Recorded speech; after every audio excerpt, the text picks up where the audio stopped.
आज वह सुंदर सी लड़की एक महिला और एक लड़के का पीछा कर रही है। दरअसल वह बाजार में बहुत ही तेज़ कदमों से आगे बढ़ रही है और जैसे वह उस महिला के नज़दीक पहुंचती है वह उस महिला को छूकर बोलती है कि अरे मैम साहब आप हो। जैसे ही वह मैम इस बात को सुनती है, यानी कि यह बात जो कंधे पर हाथ लगाना था, यह उस लड़के को बहुत ही बुरा और अजीब लगता है। वह बहुत ही जल्दी फटाक से थप्पड़ निकालता है और उस लड़की की गाल पर दे मारता है। जैसे उस लड़की ने उस थप्पड़ को खाया, उसके तोते से उड़ गई, यानी कि उसको वो थप्पड़ बहुत ही ज़ोर से लगा था। अब तो वह लड़की कुछ भी नहीं कह पा रही थी, लेकिन वह मैम साहब बोलती है कि तुम्हारी ज़रूरत क्या होगी कि जो मुझको ऐसे छू लिया। शायद तुमको मुझे नहीं छूना चाहिए था। तुम्हारा ये छूना उसके लिए बहुत ही गलत है। तुम्हारे जैसे गरीब जो लड़कियाँ और लड़कियाँ होते हैं वो इसी प्रकार की कहानी करते हैं, यानी कि वो हमको बहुत ही ज़्यादा दुखी और परेशान करते हैं और हमारे घरों में घुसना चाहते हैं। इन सभी प्रश्नों को सुनकर वह लड़की जिसको एक थप्पड़ पड़ा था वह उस अपनी आंखों में आंसू भर लाई और वह बस अपनी मैम से कहती है कि तुम मैम आज भी नहीं बदली। शायद तुम्हारी सोच में आज भी कोई फ़र्क नहीं आया। तुम पहले भी इसी प्रकार की सोच रखती थी, तभी तो तुमने उसके साथ इतना बुरा किया। लेकिन आज वह तुम्हें बहुत ही ज़्यादा अच्छी सच्चाई बताने वाली थी, लेकिन तुमने उसकी सच्चाई को जानने से पहले ही उसके मुंह पर थप्पड़ लगवा दिया। यानी कि अब इस पूरी स्थिति को सुनकर वह मैम साहब भी, वह लड़का भी और वह लड़की भी तीनों सख्ते में आ गए कि आखिर वहाँ पर ऐसी क्या सच्चाई सामने आनी थी। दोस्तों, ऐसी सच्चाई वाकई में क्या आने वाली थी, बहुत ही हैरान कर देगी आपको ये घटना। दोस्तों, मेरी गुजारिश है आप लोगों से इस कहानी को अंत तक जरूर देखें और मुझे लगता है कि ये जो कहानी है ये आपको अंदर से झकझोर कर रख देगी और कहीं ना कहीं आपको यह मोटिवेट भी करेगी। आइए जानते हैं पूरे मामले में क्या क्या हुआ है। नमस्कार, आदाब, सत श्री अकाल दोस्तों, स्वागत है आपका हमारे यूट्यूब चैनल किस्से क्राइम की। और दोस्तों, आपसे वही प्यार भरी गुजारिश, आगे बढ़ने से पहले हमारे चैनल को सब्सक्राइब करना, नोटिफिकेशन की बेल को दबाना बिल्कुल ना भूलें। दोस्तों, आज का बेहद ही हैरान कर देने वाला मामला सामने आया है कपूरथला, पंजाब से। दरअसल यहाँ कुलविंदर आप बहुत ही ज़्यादा परेशान रहने लगी थी। कुलविंदर जो कि वहाँ की पॉश कॉलोनी में रहा करती है, उसका जो बेटा जिनका नाम हरभजन सिंह है, हरभजन बहुत ही सुंदर और हट्टा-कट्टा लड़का है। उसका एक व्यापार भी और वह गवर्नमेंट के टेंडर भी लिया करता है। जिस प्रकार से उसका ये काम चलता है, अब तो वह जो कुलविंदर है वह अपने बेटे से कहती है कि बेटा तुम शादी कर लो, लेकिन हरभजन उसको बताता है कि माँ उसको कोई अच्छी सी लड़की मिल ही नहीं रही है। लेकिन बहुत ही जल्दी उन लोगों के पास जब उन्होंने अपनी प्रोफाइल ऑनलाइन शेयर करी तो यहाँ पर उस लड़के को बहुत सारी ऐसी प्रोफाइल मिलती हैं। वहीं पर उनको एक नवजोत नाम की लड़की का प्रोफाइल भी मिलता है और वह नवजोत नाम की वह लड़की जिसका एक साधारण सा फ़ोटो लगा हुआ था उसकी प्रोफाइल पे, उसके बारे में लिखा होता है, जो भी प्रोफाइल में लिखा है कि कितनी लंबी है, किस हिसाब से पढ़ी लिखी, यानी कि जैसी भी वो लड़की है पूरी स्थिति को बताया जाता है। अब तो हरभजन अपनी माँ से कहता है कि माँ, जो उन्होंने नवजोत देखी है चलो ना उसके पास, क्योंकि वह लड़की बहुत ही ज़्यादा अच्छी पढ़ी लिखी है और तो और वह सरकारी ऑफिसर भी है। बस इस बात को सुनकर वह कुलविंदर भी बहुत ही ज़्यादा खुश होती है और बस अपने बेटी को लेकर फिर तो वह जो कुलविंदर है अपने बेटे हरभजन को लेकर उस लड़की नवजोत के घर पर जाने लगती है। नवजोत का जो घर और एड्रेस है वह यानी कि उस हरभजन के घर से मात्र 2 किलोमीटर दूर होता है और यहाँ पर वो दोनों निर्णय करते हैं कि वे क्यों ना आराम से यानी कि पैदल चलते हुए बाज़ार में से होकर निकलेंगे। बाज़ार में उनकी कुछ ख़रीदारी भी हो जाएगी और तो और वो उस लड़की नवजोत के घर पर पहुंच जाएंगे। अब जैसे ही वो लोग वहां पर जा रहे होते हैं, बाज़ार से गुजर रहे होते हैं, अचानक उस पतली सी गली में से लड़की निकल कर आती है। वह लड़की जैसे ही उस महिला के कंधे पर हाथ रखकर उसको रुकने का इशारा करती, यानी कि बहुत ही ज़ोर से बोलती कि अरे मैम नमस्ते, आप लोग यहाँ पर हो। अब जैसे ही वह लड़की उस मैम के कंधे पर हाथ रखती है तो इस पूरी स्थिति को वह लड़का हरभजन महसूस करता है कि यार इस लड़की की हिम्मत कैसे हो गई, उसकी माँ को उसको इस प्रकार से छुआ और कंधे पर हाथ रख दिया। अब तो वह हरभजन सिंह गुस्से में भर जाता है और बस उस लड़की के मुंह पर थप्पड़ मार देता है। जिस प्रकार से उसने उस लड़की के मुंह पर थप्पड़ मारा है, उस लड़की के तोते से उड़ जाता है, यानी कि उसको वह थप्पड़ बहुत ही बुरी तरह से लगता है और वह बहुत ही ज़्यादा दुखी और परेशान भी होती है।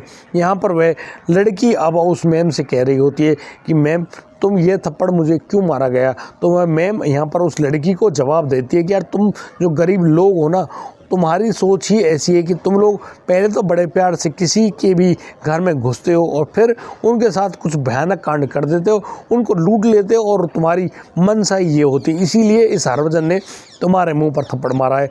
अब तो वह लड़की जिसकी आंखों में आंसू भर आए थे वह अपनी मैम से कहने लगती है, अरे मैम कमाल हो गया, तुम आज भी नहीं सुधरी, यानी कि जैसे पहले थी वैसे ही आज हो और तुम्हारे पास वाकई में बहुत बड़ा घमंड है। इस पूरी स्थिति को सुनकर वह जो कुलविंदर है वह उस लड़की से कहती है कि तुम यहाँ से चली जाओ वरना वह पुलिस को यहाँ पर बुला लेगी और पुलिस के यहाँ आने पर तुम्हारी हालत और भी ज़्यादा ख़राब हो जानी है। अब तो वह लड़की चुपचाप वहाँ से अपने आंसुओं को पहुँचते हुए वापस चले जाती है अपने घर की तरफ और वह जो कुलविंदर और हरभजन है वो अपने लिए उस लड़की को देखने के लिए उस लड़की के घर पर जाने लगते हैं। और जैसे हरभजन और वह कुलविंदर उस नवजोत के घर पर पहुँचते हैं वहाँ पर एक नौकर दरवाज़ा खोलता है और उन लोगों को घर के अंदर बुला लेता है। वह उन दोनों हरभजन और कुलविंदर को वहाँ पर बिठाता है, उनको पहले पानी पिलाता है, फिर चाय वगैरह पिलाता है और उनको बड़ी तसल्ली से वहाँ पर बैठने के लिए कहता है कि मैम साहब अभी आने वाली हैं। यानी कि यहाँ मैम साहब को आने में करीब 10 मिनट का टाइम गुजर जाता है। तो हरभजन थोड़ा तेज़ बोलते हुए कहता है कि कहाँ गई भाई तुम्हारी मैम, आएंगी या नहीं आएंगी, उनको ऐसे ही परेशान करना है क्या। लेकिन यहाँ पर इन सारी बातों को वह नवजोत सुन रही होती है। दरअसल वह दरवाजे के बाहर खड़ी हुई है और दरवाजे से ही सारी बातों को सुन रही होती है। अचानक वह दरवाजे को खोलती है और वह कहती है कि यदि आपको जल्दी हो तो आप लोग यहाँ से जा सकते हो।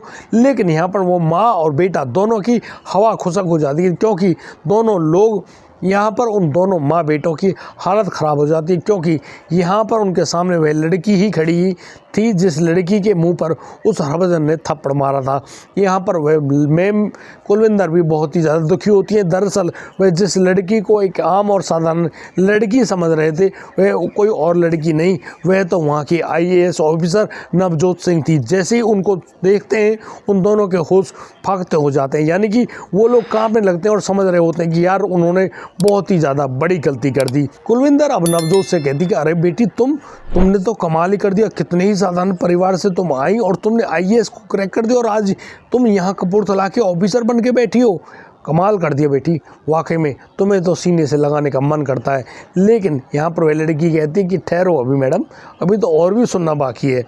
वह लड़का जो हरभजन है वह कहता है कि वाकई में उससे बहुत ही बड़ी गलती हो गई, वह उन सारी गलतियों को क्षमा कर दे। लेकिन अभी तक उस नवजोत के चेहरे पर वो लाल निशान बाकी था जो कि हरभजन के थप्पड़ से पड़ा था। तो अब नवजोत जो है वो बड़े ही धीरे से आवाज़ देती है कि तुम्हारे जैसे लालची इंसान के साथ शादी करना वो तो जीवन में सोच ही नहीं सकती और वह इन घावों को हमेशा अपने चेहरे पर लगा कर रखेगी क्योंकि तुमने यहाँ जो उसके मुँह पर थप्पड़ मारा है ये बहुत ही भयंकर थप्पड़ है और वह तुमको इसका मज़ा ज़रूर चखाएगी। लेकिन वह तुम्हारी तरह गंदी नहीं है, वह तुम्हारे साथ यहाँ तुम्हारे उसके घर पर कोई भी ऐसा कुछ नहीं करेगी जिससे उसकी खुद की बदनामी हो। अब तो जैसे ही वह कुलविंदर उस लड़की के उन विचारों को सुनती है तो यहाँ पर कुलविंदर अब कुछ नहीं बोल पाती है, बस शर्म से अपना चेहरा नीचे की तरफ कर लेती है। लेकिन जो नवजोत है जो कि IAS ऑफिसर है वो अपने वहाँ उस नौकर से कहती कि इनके लिए खाने का प्रबंध करो, इनको खाना खिलाकर यहाँ से भेजना। अब तो वह नौकर खाना भी लेकर आता है। वो लोग बार बार उठकर जाने की प्रयास कर रहे होते हैं लेकिन वह नवजोत उन दोनों को मना कर देती है और वहीं कुर्सी लेकर बैठी हुई होती है और कहती है कि नहीं, आज तो आपको खाना खाकर जाना ही होगा। आज आपको खाना खाना है उस गरीब लड़की के पास जो लड़की तुम्हारे पास रोते हुए पहुंची थी और तुमसे कह रही थी कि मैम उसको पढ़ा दो, लेकिन तुमने उसको नहीं पढ़ाया था, तुमने उसकी बेइज्जती करी थी और उससे कहा था कि तुम्हारे जैसे गरीब बच्चे को पढ़ाना उसकी शान में नहीं है, यानी कि उनकी शान में बट्टा लग जाएगा यदि उसने तुम्हारे जैसी गरीब लड़की को फिर से पढ़ाया तो।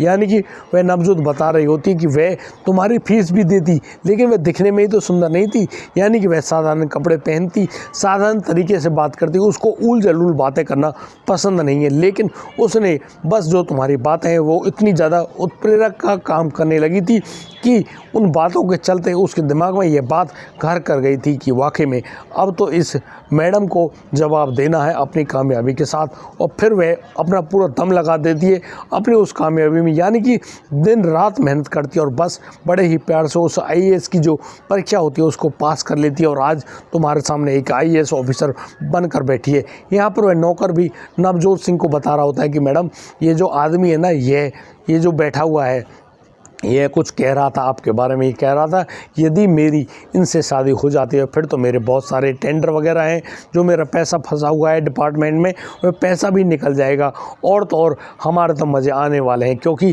भाई आईएएस ऑफिसर की इतनी सारी तनख्वाह होती है, बहुत ही ज़बरदस्त तरीके से कमाने वाली उसको मिल जाएगी और यह बिज़नेस में बहुत ही अच्छा काम करेगा। लेकिन इन सारी बातों को सुनकर नवजोत उनको कहती है और सख्त हिदायत देती है कि अपनी गंदी सोच को अपने पास ही रखिए और उसको कभी भी इस से मत सोचिए कि मैं तुम्हारे घर पर नौकर बनकर काम करूं और तुम्हें पैसे कमा कर दूं।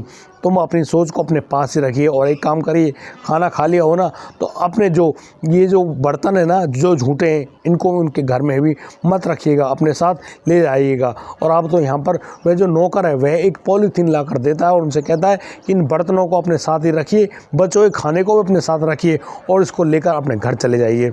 यहाँ पर नवजोत बड़ी ही शालीनता से उनको उनके घर भेजने के लिए बाहर खड़ी होती है और उनको वहाँ अपने घर से विदा करती है।